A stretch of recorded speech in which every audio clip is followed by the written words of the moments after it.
the amazing, the incredible, the wonderful, the lovely Amanda Robbins. Oh, Nice to thanks, my have you. love. It's so great to have you and to be here. Thank you. Today we are talking about what we covered in our Core 4 challenge yesterday, which is transforming your focus for maximum impact.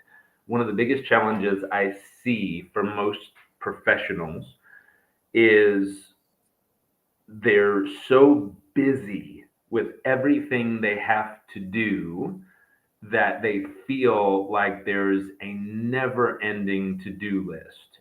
They're constantly trying to get more done. They're feeling overwhelmed and constantly behind no matter how much they accomplish. Meaning, nowadays with AI, the internet, and everything in between, we're able to get 2 times, 3 times, 4 times, 5 times more things done.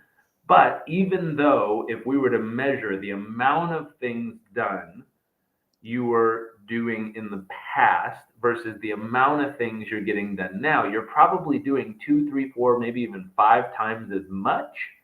The problem is you feel like you're still behind. And so it's a psychological adjustment, but there's a strategic adjustment to this as well. And so feeling like they're behind, overwhelmed. I don't know if you've had this experience for those of you watching where no matter how much you get done, like you could clear the whole to-do list, but at the end of the day, you look at tomorrow and there's another gigantic to-do list of everything you got to do. And then once you get that done, there's just another list of things to do. And for some people, that becomes overwhelming, where you just start to feel overwhelmed, you start to feel behind, you start to feel like no matter what you do, you always end up with just more stuff to do. And then the real consequence of all of this is the inability or not enough time to go do all the things you feel called to do, whether that's stuff for your own mental and emotional and physical health, or that's spending more time with the ones you love, or that's taking a family trip, or that's whatever that is, the thing, spending time on the people and projects that matter is the way I say it. And that time doesn't exist because you're so busy just trying to get it all done. So I don't know if you relate to this for those of you who are watching, but we covered this yesterday and we shared some really simple adjustments anyone can make. That if you make these very simple adjustments, all of a sudden you'll be in a position where you can get more done in less time. You can have the opportunity to then take the excess time, the extra time, and invest it into the people and projects that matter. We call these high impact activities. And then finally, you get more opportunities to spend with the ones you love and go have fun and go have that freedom that people really desire. I think wealth, true wealth, is three things. It's having the financial freedom to do what you want to do, it's having the time freedom to do what you want to do, but then most importantly, it's having purpose. It's having this feeling of feeling alive, feeling like you matter, feeling like what you do makes a difference. And I believe you can't be truly wealthy unless you have all three of those. Because I've met people with lots of money and no free time. I've met people with a lot of free time and no money. And I've met people in the worst position with a lot of free time and a ton of money, but no purpose. And they often fall into vices and distractions and all kinds of nonsense. But when you meet someone who has all three, they both have time freedom and financial freedom, and they found purpose in their life. Gosh, it's hard to beat. Like that's an incredible place to be. And so that's what we're going to dive into quickly today before my lovely wife has to go lead our group coaching session to help everyone who learned this yesterday actually apply it. Yeah. So one thing we're going to do this, I think, a little bit differently. I'd love to ask you a couple questions because with what we taught yesterday, it was so brilliant. You help people shift from getting out of like if you ask like, what are your goals and what are you focused on this month, right? What do you want to accomplish this month? And they have more of a to-do list. And our mentor would say, you can get so stuck like just moving things around on your desk, so to speak, just moving. I'm so busy. I'm so busy. And really, you've just moved a bunch of things. But when you take a step back and look at what did you really accomplish, you actually didn't accomplish your goals. You fell a little short. And so that's what we're trying to solve for, right? And so, or that's what you did solve for yesterday, which was so beautiful. There were such incredible aha moments and breakthrough moments where people saw, like, wow, yeah, Can I edit my that? to-do list is a lot of busy work, but like when I zoom out and think of the overall vision and goal here and really elevate, they come up with not only a better plan and better strategy, but they tap into a source of energy that will drive them to the finish line in such a way where it won't take motivation to get you to go. You feel pulled, you feel called, you feel energized and inspired to go after this. And at the end of the month or whatever, the quarter, you can take a step back and be like, wow, I really focused on what mattered most instead of what I traditionally fall into, which is the busy work. So I'd love to talk a little bit about that. I guess, like, how do you help people? And I know you shared it yesterday, but for the people listening today, like, how do you help people differentiate between whether they're stuck in a list of tasks and to-dos versus outcomes? Well, you just made a really important point, which apparently there's a lesson that I typed in the chat box. I think it's lesson. But it's the difference between being busy or making progress. And this was one of the most important distinctions that one of our mentors, again, showed us when we were sitting down in our business the first time. And he made a statement that I thought was questionable because I'm a smart person. I've been doing this for over 22 years. I know what I'm doing. I'm one of the best in the industry at this. Things are working. Everything's in the right direction. And he asked, he says, um, I wonder how much stuff is on your calendar that just keeps you busy but doesn't actually make any progress. Mhm. Can you I'll say type it again. that? I wonder how much stuff is on your calendar that just keeps you busy but doesn't actually cause you to make any progress. And when I heard that, I was offended. Do you think I'm not smart enough to know the difference between what's important and what's not? Of course I know that. And here's what happened. Over the next 3 years, I was able to remove probably 80% of the stuff off my calendar. And our business grew 123% over 3 years. So I was doing 80% less stuff week over week, but somehow our results were 124, 126% more than ever before. I ended up making more profit in a month than we used to make in a year. Like, what in the world just happened? This doesn't make any sense. I'm doing less stuff, but making better and more consistent results than ever before. And I clearly understood the 80-20 principle, which is the Pareto principle. So 20% of the activities usually produce 80% of the results. Everything else is just keeping you busy.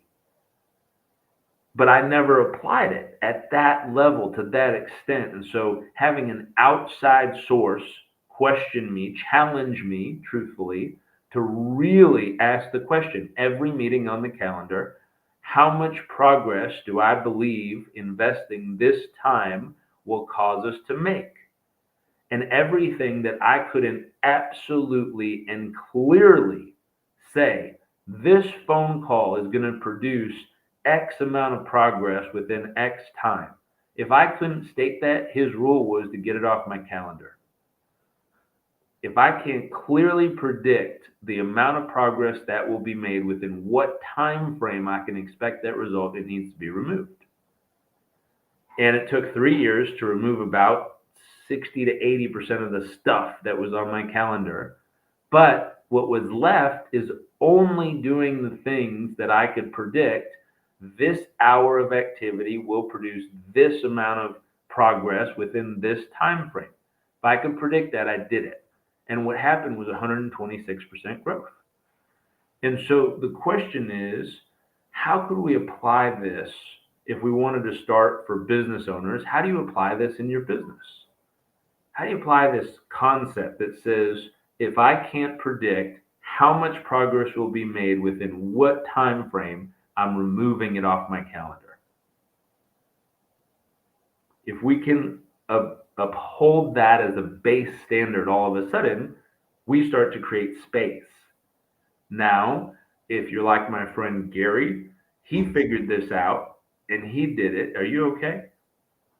Yeah. Are you fighting with a A bird mosquito? just flew into the window. Oh no. I didn't. Now we know why that bird was No, poor passed boy. away out there. I didn't know they did that. It just ran into the window and so went poof and then like flew away. Oh.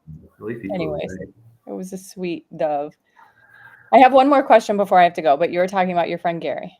Okay, my friend Gary, he applied this concept and he was figuring out how he could shorten all the meetings.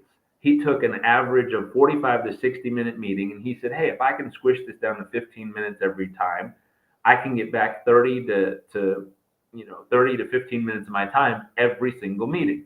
What he found out was when you run 15, that's Windex. Whoops. Someone put a comment on Instagram about Windex and how crystal clear that window must be. That would be your doing, by the way. So thank you, Jared Robbins. You've kept those windows so clean. He was trying to get in the And I house. kept the window so clean that the bird doesn't even know it's there. Oops. My bad. I'll leave a little dirt up It's there next really time. bad. I hate when that happens. Hurts my heart. Okay. Okay, so Gary did this. He found out the majority of meetings that he was attending every day could actually get done in 15 minutes. And what it requires is a certain amount of prep work. What are we going to be covering? What is the outcome we're aiming for? What's the problem that needs to be solved in order for us to achieve the outcome? What are our top 3 options? Which one's your favorite and why? And then show up to the meeting. All of that pre-work is done. It's circulated amongst all key stakeholders. Now you're attending a meeting. Everyone knows exactly what our outcome is, exactly what obstacle we're solving for. What's the problem we're trying to solve as a group? And that's why we called the meeting. Now that we know exactly what we're solving for, here's the top 3 options that's already been predefined. Based on the top 3 options that's already been predefined, which is the favorite of the person who's running and in charge of and has ownership over the initiative? Great. Why is that the favorite? Awesome. Now we're going to call the meeting real quick. Everyone's going to review everything. Someone's going to say, hey, here's what we're here for. Here's the outcome we're aiming for. Here's the problem we're solving for. Here's my top 3 options. Here's one of my favorite and why. I'd love your feedback, or am I doing good? Now, most of those meetings can actually wrap up within 5 minutes. Some of those meetings might need the additional 10 minutes if someone's off track to go, actually, it ain't going to work. And so hopefully this is useful. Use this tip, apply it. My wife has to go. I love you. I have to go. There's someone that really wants to join Performance Coach University, so I have to jump. I'm jumping on a call with them. I'm excited. But if you're going to stay on, there is one more question that I think could be really helpful to answer if you're going to stay on, or we can talk about it tomorrow. The question I would ask for people is, what keeps people in those busy tasks? Like we saw that on the call yesterday. They could like drop in. It's like elevate, elevate, elevate, but then they still go back. What keeps them there? I think that could be great. But if we don't talk about it today, then we'll talk about it tomorrow. Okay. All right. Bye. I love you. Bye. Okay, so she proposed a question. The question is, what keeps people in those busy tasks? And there's an important distinction we made yesterday, was the difference between a to-do, a task, versus an outcome. And so if you drew a line down the middle of the paper and you're taking notes, on the left side, write task, on the right side, write outcome. One of our members in our community, we asked, what is the outcome you're currently working on? She's a new coach she's a coach graduate who's graduated Performance Coach University a while back, and she's building out her personal online brand. I said, oh, that's awesome. What a great outcome. What a great project to be working on. What is the outcome of this project? She says, well, the outcome I'm working on right now is to complete my website. And I said, well, wait a second. Is that an outcome or is that a to do? Is that a task? And she said, no, that's the outcome. The outcome is to get the website done. And I said, well, let's test this a little bit. Let's see if that is true. Why do you want to get the website done? And I don't have my notes with me, but off the top of my head, what she said was because I want more people to have a place they can go to understand who I am and what I can do for them, how I can help them.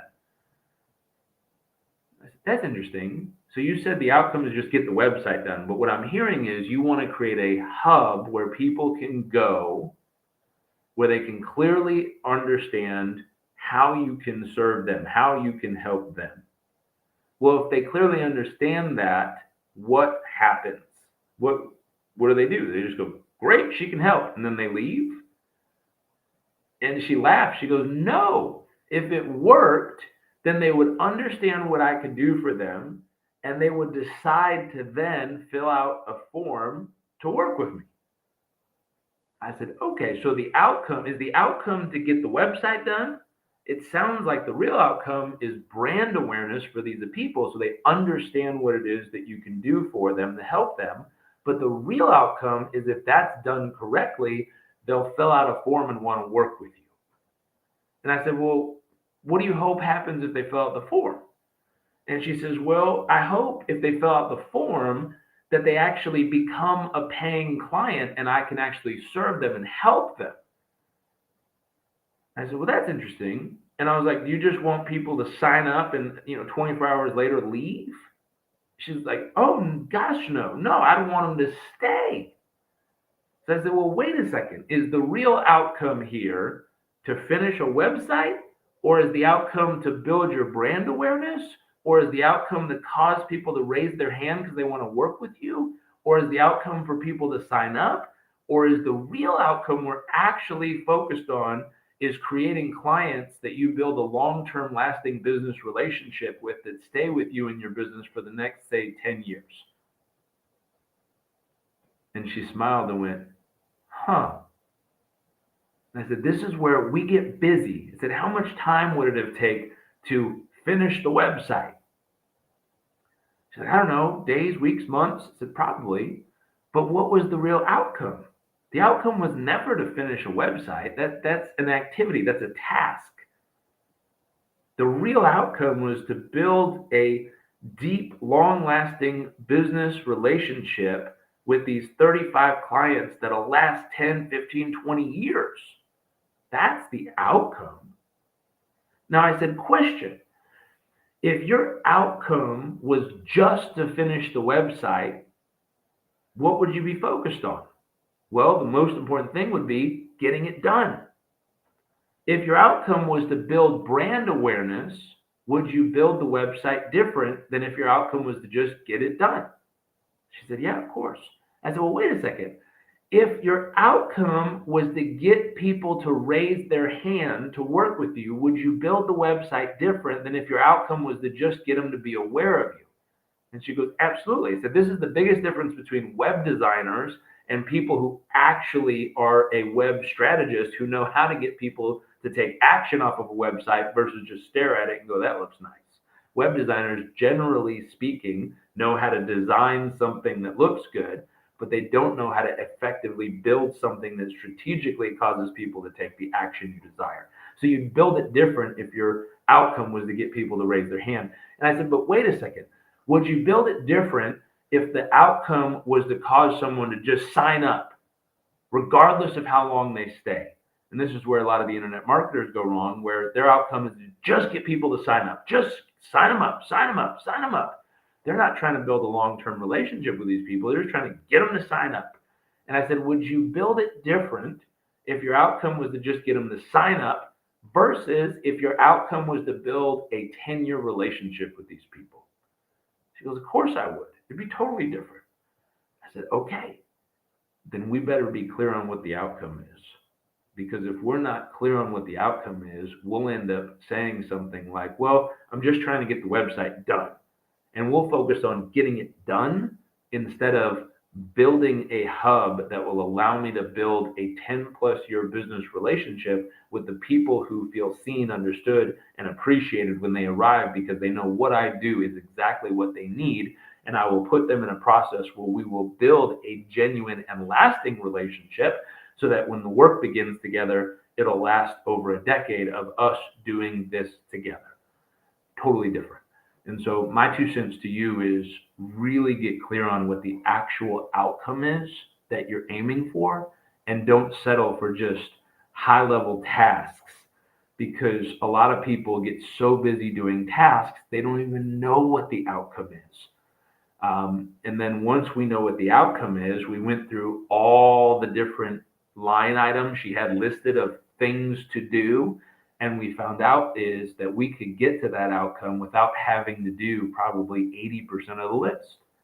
We could get to the outcome she really wanted without having to spend weeks doing all this long list she had. We could focus on just 3 of the action items and actually get to that outcome.